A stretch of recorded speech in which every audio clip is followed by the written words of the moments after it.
Why do we wash Negal Vasser differently in the morning than when we wash our hands for bread? Why do we wash 3 times for bread instead of 2, like other groups?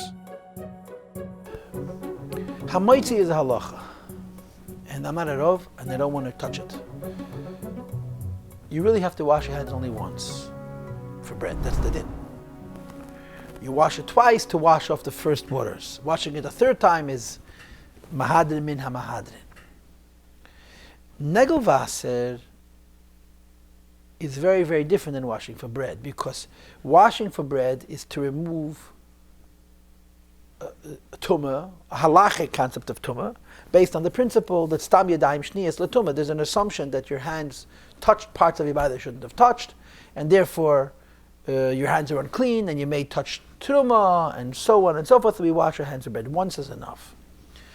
It was then made into 2, and then of course we also have the custom of 3 times, which is a different discussion.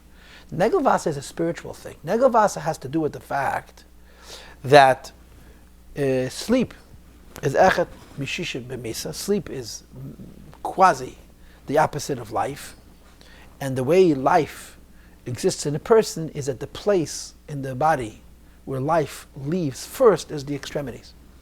The first part of the body to lose its warmth would be the fingers and the toes. This means spiritually that there's less life in the fingers and toes than other parts of the body. So when you sleep and the level of life in the body is reduced, so you're closer to hepech hachayim, to the opposite of life, and of course the opposite of life is associated with tumah. When you wake up in the morning, you're rejuvenated, life re-enters your body and refills you, and the tumah remains in the fingers, which is the first place that the life left, and therefore the last place of the life to return, so you're washing the tumah off your fingers. And it's an entirely Kabbalistic thing, that to remove this tumah, you have to have sholosh pamim b'seirugin. You have to wash your hands 3 times intermittently. And I'll be very candid with you.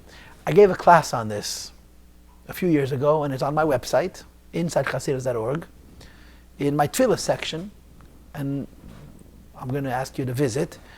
If you go to my tefillah section, the second folder says individual prayers, and you'll go to Birchas HaShachar, you find Melkas HaMaidani, and I also talked, and until Sedaim, on Negal Vasser, and I talked about why you have to wash your hands intermittently. And basically the idea is that if you washed each hand 3 times in a row, it would be the same wash. It would be like more water. By washing it intermittently, when you wash the right hand, then you wash the left hand, then you wash the right hand again, the second water is not more of what you were doing before, it's a different concept. And because there's 3 layers to the removal of the tumah, you have to wash 3 times. And it's only separate because you interrupt by washing the other hand. So there's a very big difference between Negal Vasser and Netil Sedayim for bread. Netil Sedayim for bread is a halachic issue, and I'm not touching that. Netil Sedayim in the morning is the way I'm explaining it. And like I said, I gave a class on it, and at the time I researched it. Now I'm speaking from memory. So you can go there and you'll get more details. It's my Netil Sedayim class, it's not my Meidani class.